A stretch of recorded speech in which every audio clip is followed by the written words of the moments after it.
Olá, sejam bem-vindos a mais um vídeo da Casa Despertar. Hoje estamos aqui na nossa unidade Fazenda Sorriso. Estou juntamente com o gerente dessa unidade, Jean-Pierre Alvim. Ele é uma pessoa que tem grande experiência no tratamento com a dependência química. Essa unidade aqui realiza tratamento voluntário e nada melhor do que ele para estar se apresentando. Obrigado, doutor. Tudo bem, como vai? Eu me chamo Jean-Pierre, né? Eu atuo aqui como gerente da Casa Despertar da Unidade Fazenda, no segmento aí da dependência química há 13 anos, né? Sempre em busca aí de levantar a bandeira da causa, né?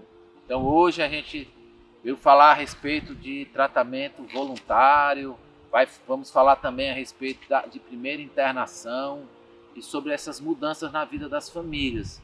Então, para começar, deixa eu me apresentar também. Eu sou Tauama, eu sou psicólogo, eu tenho um curso de gestão hospitalar e estou realizando um curso na PUC do Rio de Janeiro de especialização em dependência química. Hoje, quando eu cheguei aqui, quando eu encontrei o Pierre, nós já estávamos conversando sobre o impacto da primeira internação nas famílias. Então, Jean-Pierre, quando uma família precisa conduzir o seu filho para o tratamento, como é essa decisão? O que você escuta? É difícil? É fácil? Traz preocupação? Qual é a sua perspectiva? Eu sei que tem várias coisas que estão envolvidas, mas vamos para uma dessas aí. Você que recebe, que acolhe essas famílias. Bem, o que nós temos que ver, nunca é uma regra para todas as famílias, nunca é uma verdade absoluta para todos os casos. Cada caso é um caso, né?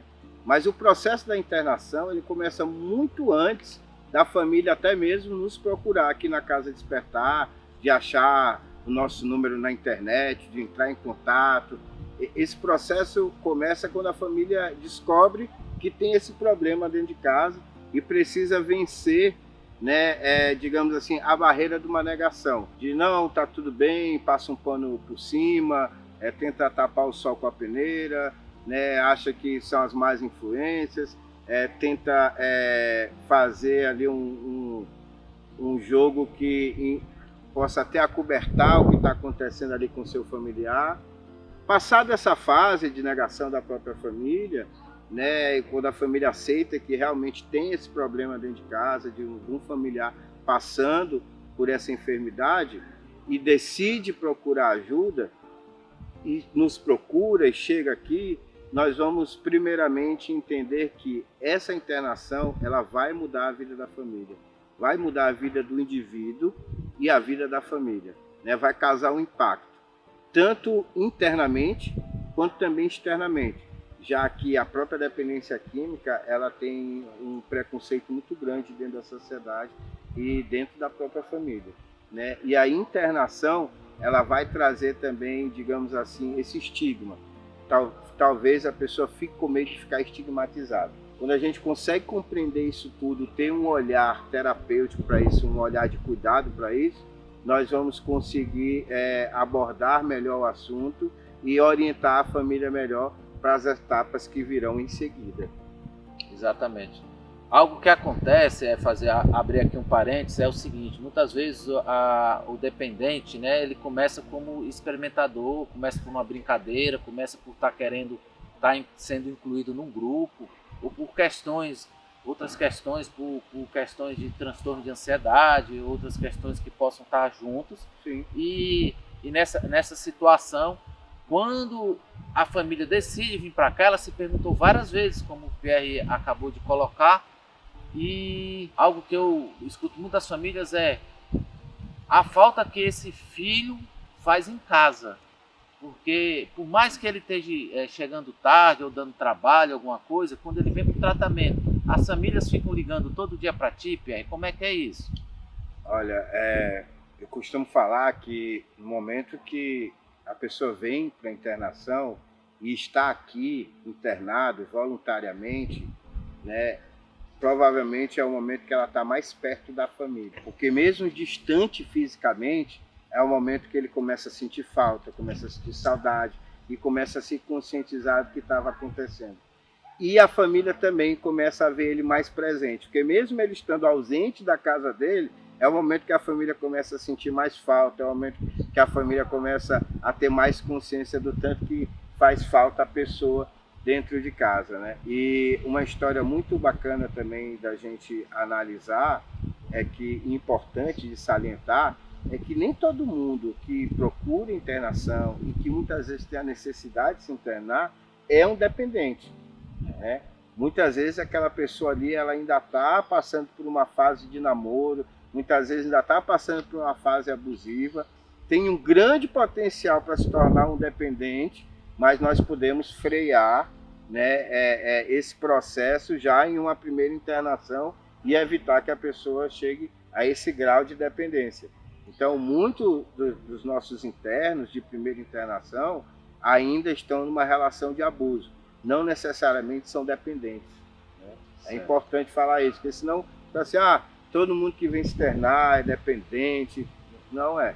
Cada caso é um caso. Inclusive, para alguns casos, dessa fase de início que o doutor colocou, alguns gostam de romantizar e falar que é a fase de namoro, a gente nem interna, a gente faz um tratamento ambulatorial com os nossos profissionais aqui da Casa Despertar.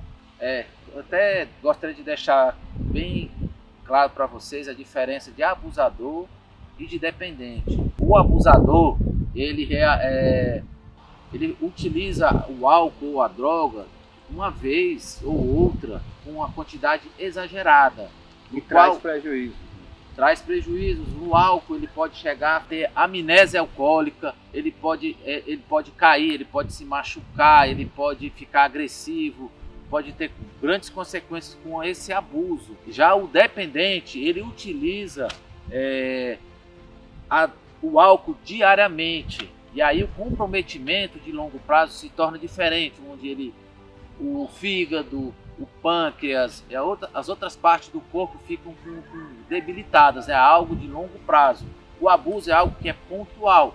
Com a cocaína, da mesma forma, a pessoa usa continuamente, ela é dependente, ela precisa daquilo para conseguir viver. O abusador não, ele faz uso esporádico. Agora é importante, todo mundo começa com a fase de namoro, pessoal.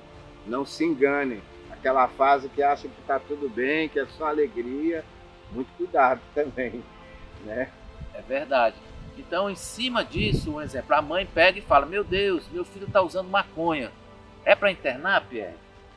Não, cabe nesse momento uma avaliação, geralmente com o psicólogo, né, para que o psicólogo veja o que está acontecendo. Às vezes ele está procurando se autoafirmar no colégio, às vezes ele quer impressionar a primeira namorada ali que ele está afim, e não necessariamente você tem que conduzir essa pessoa a uma internação. Às vezes um bom acompanhamento terapêutico, um acompanhamento sério, né, pode resolver. Até porque nós sabemos que na fase da adolescência, geralmente, né, os adolescentes vão passar por algum comportamento transgressor. É normal da idade buscar esse comportamento transgressor. E, na verdade, o que nós temos que buscar com os nossos adolescentes é muito diálogo, uma família muito presente. E, lógico, estar atento a qualquer sinal de desvio de comportamento. Um boletim com nota vermelha, amigos, digamos assim, esquisitos, né? Amigos que ele não costuma andar, né? Muito sono, ou então pouco sono, falta de apetite. Se ficar atento a isso e com bom diálogo com a família bem presente, com certeza esse adolescente vai passar por essa fase com muito mais apoio, muito mais suporte, e nem vai precisar de uma internação. Nós também não podemos banalizar as internações, né? A internação é algo muito sério, que deve ser somente indicado para aquelas pessoas que realmente estão passando por uma fase difícil na vida em seu relacionamento, tanto com a família, social, espiritual, e principalmente nessa questão do abuso de substâncias psicoativas. A internação ela sempre deve ser o último recurso, né? Nós sabemos que em toda a área existe profissionais e profissionais. E por mais que aqui na Casa Despertar o nosso negócio é trabalhar com a questão da internação do dependente, muitas vezes uma orientação, uma indicação de uma internação prematura demais, você pode prejudicar para o resto da vida, a vida daquele indivíduo, né? Nem sempre a internação ela deve ser indicada, né? Não pode ser assim. E o que a gente vê muitas vezes por aí é a pessoa tá ali no momento né, recreativo, com álcool ou com a maconha, e as pessoas quererem internar por conta de dinheiro, por conta de financeiro, e aí você acaba trazendo um trauma muito grande para aquele indivíduo. Haja vista, pessoal, o que eu estou falando, se vocês procurarem o filme Bicho de Sete Cabeças, com o Rodrigo Santoro, vai corroborar com toda a nossa fala aqui. Né? Foi uma internação feita de maneira precipitada na vida do adolescente, é um caso real o filme, e aquilo ali definiu todo o restante da vida dele. É um filme muito forte, maravilhoso do cinema brasileiro. Estou fazendo propaganda de filme não aqui não, mas é porque realmente é um filme que traz uma informação muito boa e uma orientação muito boa para as famílias. E esse vídeo aqui, a ideia é trazer informação, é trazer conteúdo correto e bem explicativo para as nossas famílias. Né?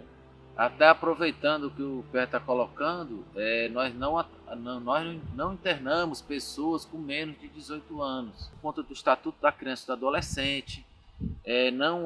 A internação é sempre o último recurso, então o adolescente ele precisa ser tratado preferencialmente com tratamento ambulatorial, porque o tratamento ambulatorial ele não precisa sair do seu meio social para estar fazendo isso.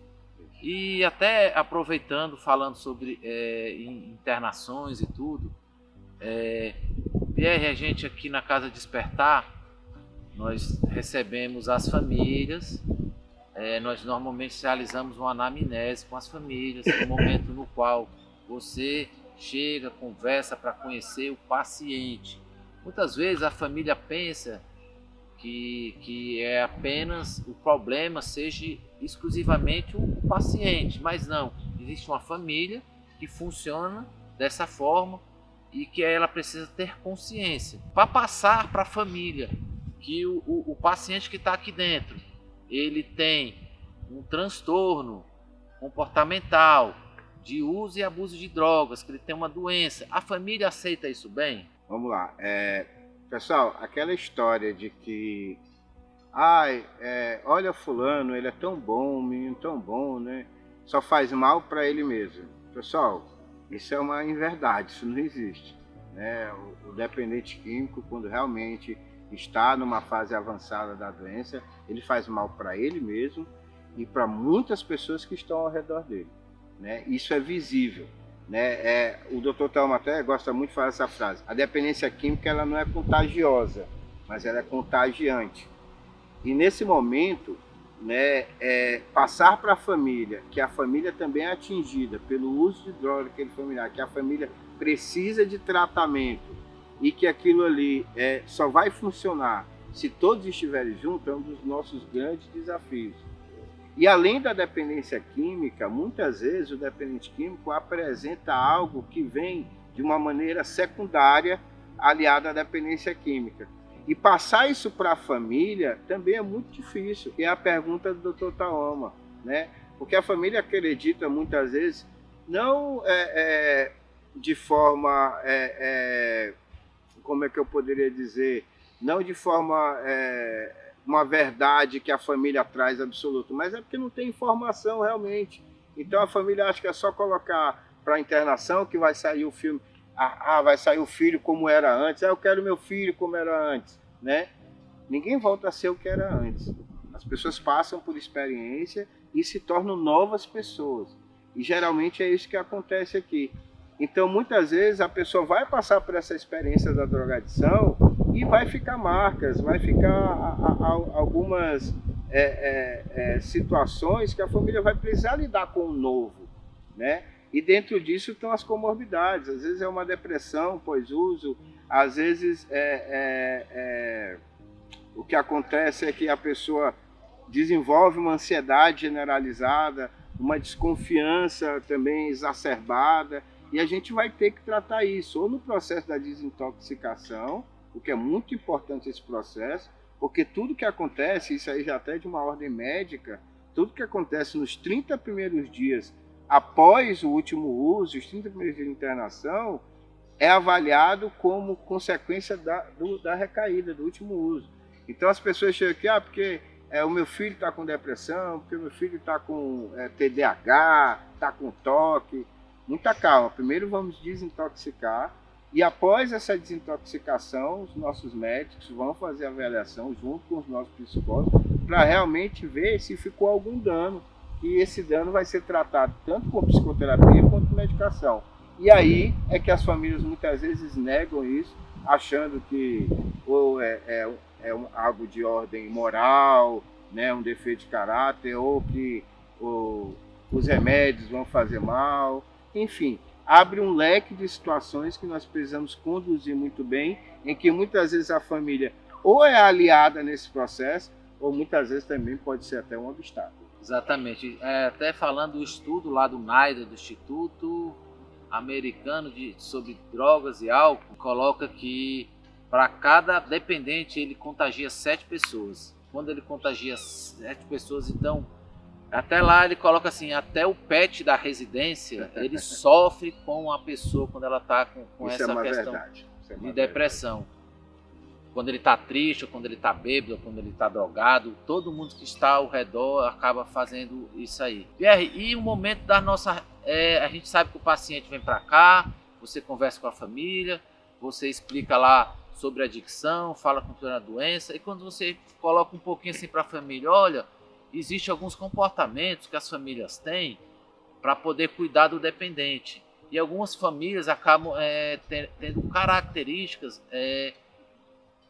de comportamentos codependentes, que são famílias que cuidam de pessoas dependentes. Então, aqui, geralmente, as famílias têm esses comportamentos ou não têm? É difícil entender que se tem. Como é que está sendo essa prática aí, geralmente? Olha, eu ouvi falar muito que não existe um manual para ser pai e mãe, né? Não vende esse manual. Então, geralmente, quando pai e mãe erram, talvez errem por amar demais, e eu passei por essa experiência na minha vida. Então, o que acontece muitas vezes é que a família, ela nega. Do mesmo jeito que o dependente químico nega que tem problema, a primeira vez que você aborda ele, não, tá tudo bem, é um exagero, né? Não é bem assim. A família também vai negar esse comportamento codependente. Né? Do mesmo jeito que o dependente químico começa a ter raiva, porque existe alguém bloqueando ali a maneira dele usar as histórias, as manipulações, as mentiras, a família também começa a ter raiva daquela situação. Do mesmo jeito que o dependente químico fica sem dormir, porque muitas vezes está usando droga a noite inteira, o codependente fica também sem dormir, porque está esperando o dependente chegar. Ou seja, a questão dos sintomas são os mesmos, tanto no dependente como no codependente. E do jeito que nós vamos tratar o dependente, temos que também, de uma forma ou de outra, encontrar uma maneira de tratar o codependente desses sintomas que apresenta. E um sintoma muito aparente que é a questão do controle, né? Não se preocupe que quando ele sair, ele vai trabalhar ali, vai estudar nisso, eu vou pegar a tal hora, Então, assim, o codependente, ele quer ter o controle do outro. E nós não vamos ter o controle do outro. Né? Temos a oração da serenidade, que é muito utilizada, herdada dos grupos de mútua ajuda. Ela é muito clara quando eu só consigo modificar a mim mesmo. Né? E eu preciso saber a diferença entre querer modificar o outro e modificar a mim. Né? Então, assim, é um obstáculo muito grande dentro do tratamento quando o codependente ele acha que ele é o controle do outro, que ele é a cura do outro, né? Então, nós precisamos sempre estar orientando nossas famílias e tratando nossas famílias nesse sentido. Mas, geralmente, isso acontece muito no começo da internação. Para o final, os codependentes já estão bem tratados, já estão bem tranquilos, né? Sabe que é a responsabilidade de cada um. Exatamente. É porque a codependência, né, é um comportamento, né, que os familiares têm, ou os cuidadores da pessoa que tem um transtorno de uso e abuso de substâncias, no qual ele tenta fazer tudo pela outra pessoa. Ele faz tudo pela pessoa, ele protege demais, ele não deixa a pessoa se desenvolver, não deixa a pessoa tomar atitudes por ela mesma, então isso acaba facilitando o uso e o abuso de drogas. E colocar aqui também, no nosso tratamento, o paciente chega, quando ele chega ele é acolhido, ele é a pessoa mais importante, ele vai fazer vários trabalhos e tudo, e eu sei que chega um momento no qual a família ela vai receber esse paciente novamente em casa, e nós chamamos esse momento de fase de ressocialização. É o momento no qual, após a desintoxicação, a retirada da substância do corpo, pelo menos, a desintoxicação física, a desintoxicação mental pode ter acontecido ou pode estar em processo de adaptação neuronal, porque a adaptação neuronal, ela às vezes acaba, não é tão rápida quanto a física, mas nesse momento ele vai chegar em casa. Ele chega em casa, ele vai ter sentimentos, ele vai sentir emoções, ele vai ter percepções, ele pode ficar com raiva, pode ficar triste, pode ficar envergonhado, e a família vai receber esse paciente lá. Como é preparar essa pessoa para esse momento, Pierre? Você está aqui, tem um paciente, ei, você vai, daqui a 10 dias você vai em casa, vai passar um final de semana em casa. Como é que é isso? Vamos lá, pessoal. O que é importante a gente esclarecer, como o doutor estava colocando para nós. O tratamento ele tem um tripé aqui na Casa Despertar, né? Em qualquer outro lugar sério também, né? Primeiro, a desintoxicação. E essa desintoxicação acontece de maneira natural. O corpo humano ele é perfeito. No momento que o indivíduo ele para com o uso, o corpo começa a colocar para fora aquilo que não presta. Tanto pelo sudorese, né, com a prática esportiva, pelas fezes, pela urina, o corpo começa a desintoxicar. A questão é que algumas pessoas nessa fase vão ter mais dificuldades com insônia, irritabilidade, que são as oscilações de humor. Então, muitas vezes, vai ter que ser atendido pela equipe médica para ajudar nessa desintoxicação em relação a esses sintomas. A segunda fase é a conscientização. Palestras, terapia de grupo, terapia individual, né, resgate dos valores, muita terapia escrita.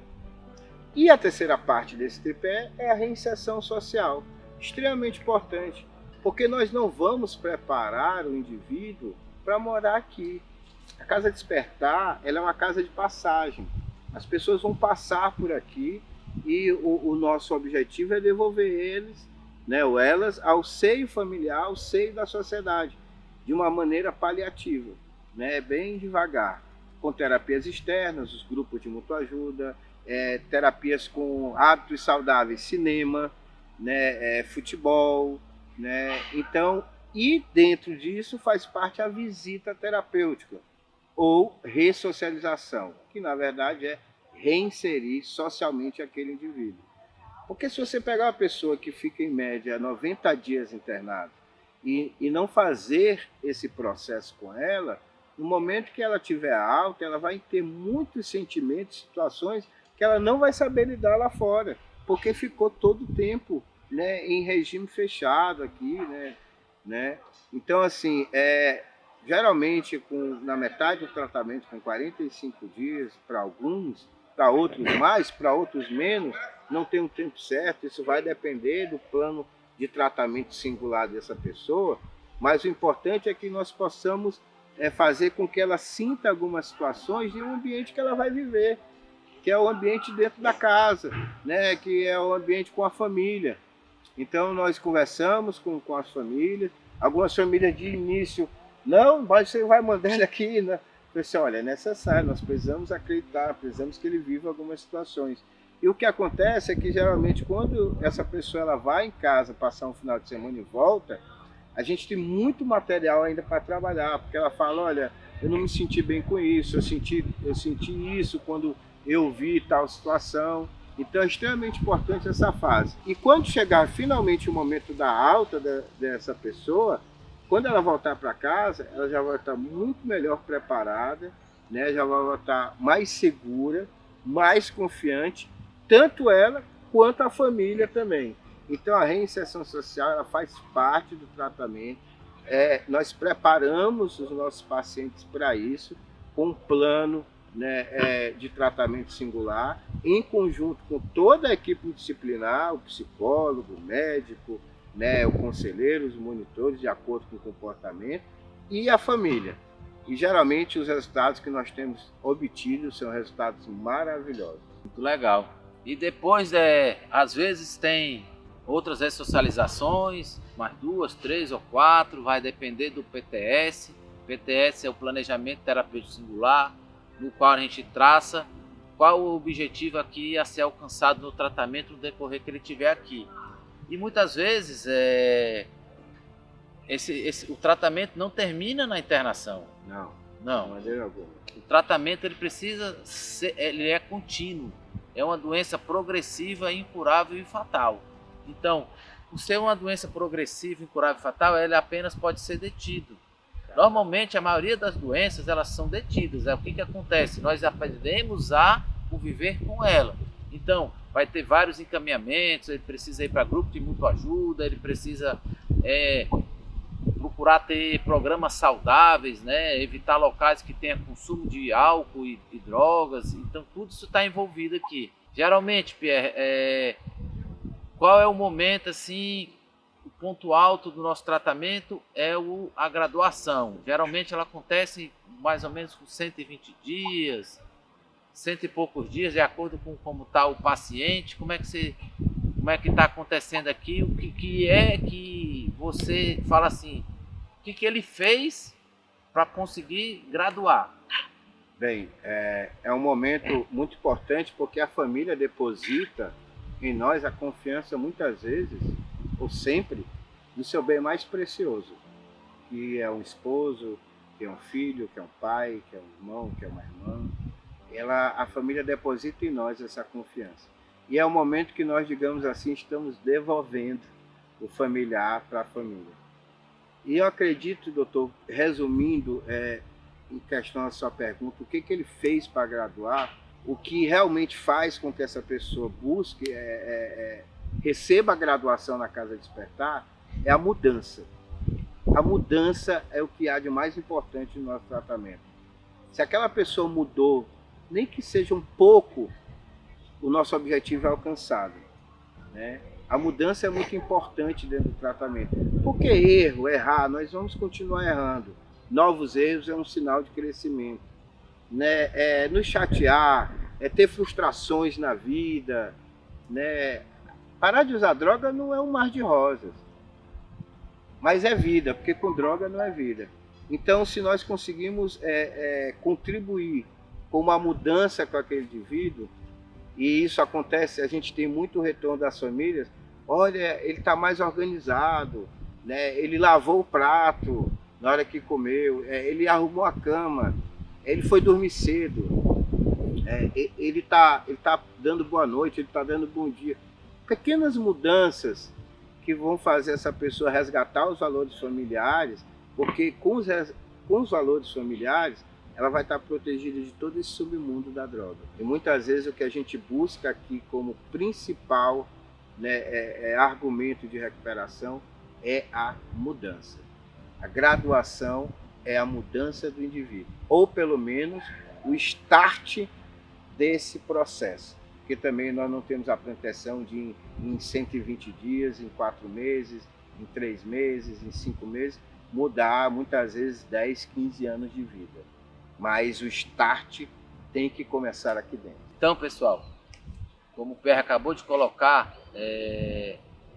há uma avaliação onde ele consegue perceber que houve mudanças de comportamento no paciente, onde o paciente realmente consegue se perceber, consegue se conscientizar, ele tem uma perspectiva de futuro, ele tem um plano para fazer, ele consegue fazer esse plano, ele já testou esse plano, a família já nos informou se está tudo bem, se deu certo.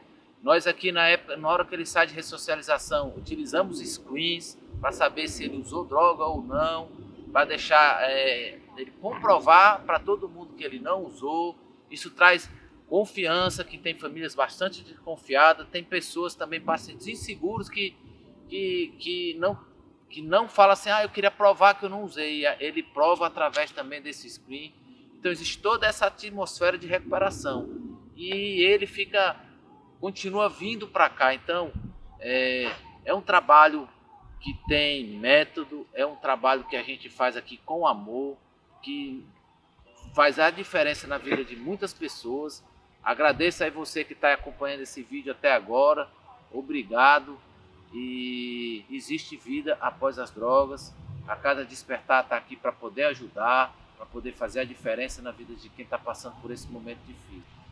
Queria deixar aqui as minhas considerações finais.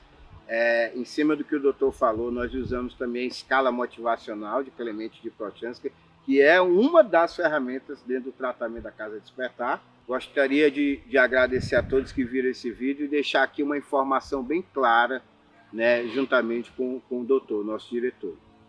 Não existe tratamento sem amor. Não existe. As pessoas nos procuram e chegam para se tratar pela dor, mas só se trata com amor. O amor de pai, de mãe, de filho, o amor de uma equipe comprometida.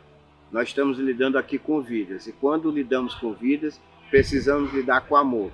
E esse amor também é o amor de Deus. Ninguém vai a lugar nenhum sem Deus. Da maneira como cada um vai compreender esse Deus na sua vida, esse poder superior. Esse é o meu recado aqui para vocês hoje. Muito obrigado.